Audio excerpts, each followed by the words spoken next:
जोधपुर के गौरवशाली इतिहास में एक और प्रश्न जुड़ा हुआ है। दोस्तों, मारवाड़ी बाता ये जो सीरीज आपके लिए शुरू की है, निश्चित रूप से आपको अच्छी लग रही होगी। सीरीज की दूसरी कड़ी में हम एक अद्भुत कहानी को आपके समक्ष ला रहे हैं। ये जो मेरे पीछे एक गौरवमय छतरी दिख रही है, ये दिखने में आपको साधारण सी लग रही हो, लेकिन इस छतरी के पीछे जो छुपा हुआ इतिहास है वो बड़ा अद्भुत है। और इसके पीछे जो एक गौरवमय गाथा है वो भी बड़ी अद्भुत है। मेवाड़ की एक कहानी आप सभी लोगों ने सुनी होगी कि मेवाड़ में महाराजा उदय सिंह को बचाने के लिए, बलवीर से बचाने के लिए, पन्ना धाय ने जो एक अद्भुत बलिदान दिया था, अपने पुत्र चंदन को उदय सिंह की जगह सुला करके, चंदन का बलिदान करवा करके उदय सिंह जी की रक्षा की थी। ये मेवाड़ की कहानी सभी जानते हैं। लेकिन उसी तर्ज पर मारवाड़ में भी एक कहानी हुई थी, उसके बारे में बहुत कम लोग जानते हैं और बहुत कम लोगों को ये गौरवमयी गाथा के बारे में पता है। तो गोरा धाई माँ, जो कि मनोहर भलावत यानी मनोहर गहलोत मंडोर के व्यक्ति हुआ करते थे, उनकी पत्नी थी। और उनकी माँ भी महाराजा जसवंत सिंह जी, जो अजीत सिंह जी के पिता थे, वहां पे धाई थी। क्रमशः परिवार में वो वैसे ही अजीत सिंह के समय में भी धाई बनी। क्योंकि कहानी इस तरह से शुरू होती है कि औरंगजेब के शासन काल में जसवंत सिंह जी हुआ करते थे, मनसबदारी उनके पास में थी। और जसवंत सिंह जी को औरंगजेब ने एक मिशन पर भेजा था काबुल में। तो वहां पर देखिए, जसवंत सिंह जी बहुत प्रभावशाली शासक थे और उनका औरंगजेब की वो बहुत सारी बातों को मानते भी नहीं थे और बहुत मजबूत तरीके से मारवाड़ की सत्ता को संभाले हुए थे। तो काबुल के उस मिशन में उनके साथ में दो रानियां भी थी, एक जादम और एक नरू की। तो उस मिशन के समय दोनों रानियां गर्भवती थी। लेकिन जमरूद में जब जसवंत सिंह जी की मृत्यु हो गई, जसवंत सिंह जी प्रथम, तो उसके पश्चात में औरंगजेब बड़ा खुश हुआ कि अब क्योंकि जोधपुर का कोई वारिस वैसे है नहीं, तो उसने यह आदेश दिया कि रानियों सहित दिल्ली में वहां पर सभी को लेकर के आ जाओ। और चूंकि रानियां गर्भवती थी और उसके कुछ ही समय बाद में जब उनके पुत्र उत्पन्न हुए, तो जादम के जो पुत्र उत्पन्न हुआ उनका नाम था अजीत सिंह, और नरू की जो रानी थी उनके पुत्र उत्पन्न हुआ था, उसका नाम था दलथम्मन। तो इस प्रकार से दो पुत्र औरंगजेब ने दोनों को दिल्ली में बुला दिया।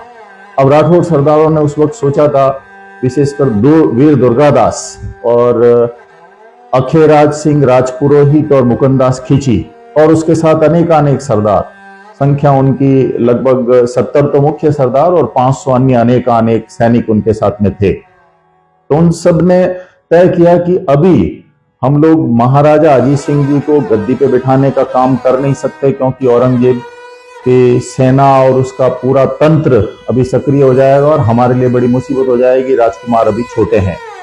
तो उन्होंने औरंगजेब की उस आज्ञा को मानना ही उचित समझा, क्योंकि एक रणनीतिक निर्णय था ये। तो वो सभी दिल्ली चले गए बहुत मुसीबतों को झेलते हुए, और दिल्ली जाके वहां पर किशनगढ़ के एक सरदार थे रूप सिंह जी, उनकी हवेली में वहां पर औरंगजेब ने उनको रुकवाया। और वहां रुकवा करके औरंगजेब ने एक पहरा वहां बिठा दिया और ये सबको कहा कि अजीत सिंह को अगर आप मुसलमान बनाते हैं तो निश्चित रूप से हम जोधपुर की गद्दी पे उनको आने वाले समय में बिठा देंगे। लेकिन वीर दुर्गादास को यह गवारा नहीं था।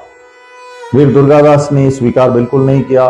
तो उन्होंने एक बड़ी रणनीति के तहत बहुत सुंदर तरीके से योजना बनाई कि जितने भी करीब 500 के आसपास सरदार थे उन सबको बिखेरा अलग अलग मोर्चों पे, कहीं किसी को 100 किलोमीटर आगे खड़ा किया, कहीं किसी को खड़ा किया। इस तरह से वो पूरी एक उन्होंने योजना बनाई और जिम्मा दिया गोरा धाई को कि वो एक मेहतर का वेश बना करके कचरे की टोकरी अपने सिर पे लेके जाए और बाहर जो पहरेदार है उन पहरेदारों को एक तरह से मुकुंदास खींची वहां पर सपेरे का वेश बना के जाएंगे, सांप की बीन बजाएंगे, पहरेदार उस सांप के खेल में उलझ जाएंगे। उस वक्त वो कटोरी टोकरा लेकर के उस टोकरे को लेकर के अंदर जाएगी और अजीत सिंह जी जो बालक वहां पर कैद है। इस बीच में एक छोटी सी बात हुई थी, दलथम्मन जो दूसरा पुत्र था उसकी डेथ हो गई थी। तब एक ही पुत्र बचा। तो अब अजीत सिंह जी को बाहर लाने के लिए वो टोकरा लेकर अंदर जाती है। मुकुंदास खींची बाहर, जो वीर दुर्गादास के साथ में सरदार थे, वो वहां पर सांप का खेल दिखा रहे थे और वो अंदर जाकर के अपनी टोकरी में अजीत सिंह जी को लिटा देती है, अफीम वगैरह का थोड़ा सा उनको नशा देके, ताकि बच्चा रोए नहीं, और उसको सुरक्षित बाहर निकाल करके फिर राजपूत सरदार अलग अलग जगह जगह पर मोर्चों पर लड़ते हुए उसको बताते हैं कि सबसे पहले बलुंदा लाए। बलुंदा में भी चूंकि जोधपुर खालसा हो चुका था, मुगलों का राज हो चुका था, तो ऐसे में उन्होंने समझा कि जेतारण के पास में जो जगह है बलुंदा, वहां पर उनको लगा कि राजकुमार को यहाँ रखना सुरक्षित नहीं होगा, तो फिर उनको अजीत सिंह जी को दुर्गादास के निर्देश से वहां पर कालिंद्री, सिरोही में एक जगह है कालिंद्री, महाराजा राज सिंह जी मेवाड़ के उस वक्त शासक हुआ करते थे, तो उनकी देखरेख में एक तरह से या उनके संरक्षण में रखने के उद्देश्य कि वहां पर सुरक्षित रहेंगे, वहां जयदेव पुरोहित एक ब्राह्मण हुआ करते थे, तो जयदेव पुरोहित के घर में वहां पर रख दिया।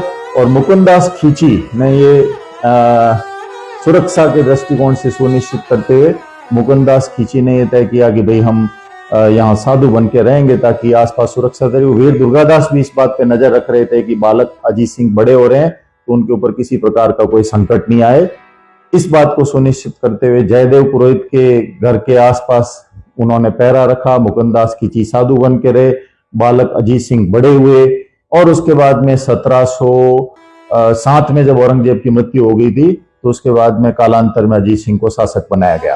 तो एक बहुत गौरवमय गाथा है कि एक मां ने अपने पुत्र का बलिदान देकर, इसमें जब वो टोकरी लेकर के बाहर आई थी उस वक्त की अलग अलग कहानियां हैं कि उन्होंने अपनी पुत्री को वहां पर सुला दिया, पुत्र को सुला दिया, ये इतिहास में अलग अलग मत है, लेकिन ये बात प्रमाणित निश्चित रूप से होती है कि आज तक धाई की इतनी गौरवमय छतरी, जो कि शहर के मुख्य द्वार से थोड़ी दूर सोस्ती गेट से कुछ ही दूरी पर ये बनी हुई है, मेन रोड पर, पहले जो दर्पण सिनेमा हुआ करता था उसके सामने, ये बनाना इस बात का प्रतीक है कि निश्चित रूप से उनका एक बहुत बड़ा धाई मां के रूप में योगदान रहा होगा। वो अगर नहीं होती तो शायद हो सकता है कि मारवाड़ लंबे समय तक मुगलों का खालसा रहता।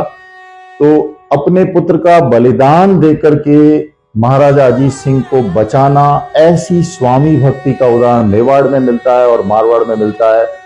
तो हमें निश्चित रूप से गर्व होता है कि ऐसी एक धाई मां हमारे जोधपुर के इतिहास में हुई, और ऐसा इतिहास जब हम पढ़ते हैं तो बड़ा गौरवान्वित महसूस करते हैं। यहाँ पर हमें निश्चित रूप से वीर दुर्गादास का भी स्मरण करना पड़ेगा, जिन्होंने 30 वर्षों तक संघर्ष करते हुए महाराजा अजीत सिंह को गद्दी पर बिठाया, और वीर दुर्गादास के प्रयासों से ही घोड़ाधाई मां भी इस हिम्मत को कर सकी, और उन्होंने दिल्ली में जब पूरे भारत पर औरंगजेब का शासन था, उनके ही दिल्ली में इस तरह से ऐसे काम को करना। बाद में देखिए दिल्ली में बड़ी हलचल मची कि राजकुमार निकल गया तो पहरेदारों ने एक नकली किसी लड़के को लाके औरंगजेब को संतुष्ट करने के लिए कि उसको अजीत सिंह को लेके नहीं गए, हम पकड़ के लेके आ गए, और उस नकली लड़के का जो नाम है वो औरंगजेब ने मोहम्मदी राज रखा, और उसको फिर नूरगढ़ में या सलेमाबाद में वहां पर पाला।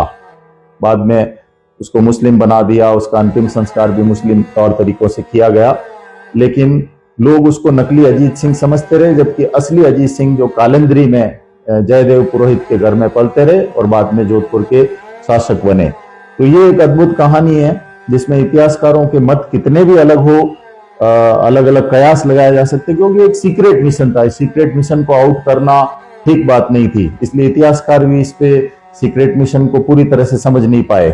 तो सूर्यमल मिश्रण का इस पे अलग मत है, जदुनाथ सरकार का अलग है, जोधपुर की ख्यात का अलग है, कर्नल टॉड का अलग है, और इसके अलावा मुंतकब उल लुबाब जो खबी खान लेखक थे उनका भी इस पे एक अलग मत है।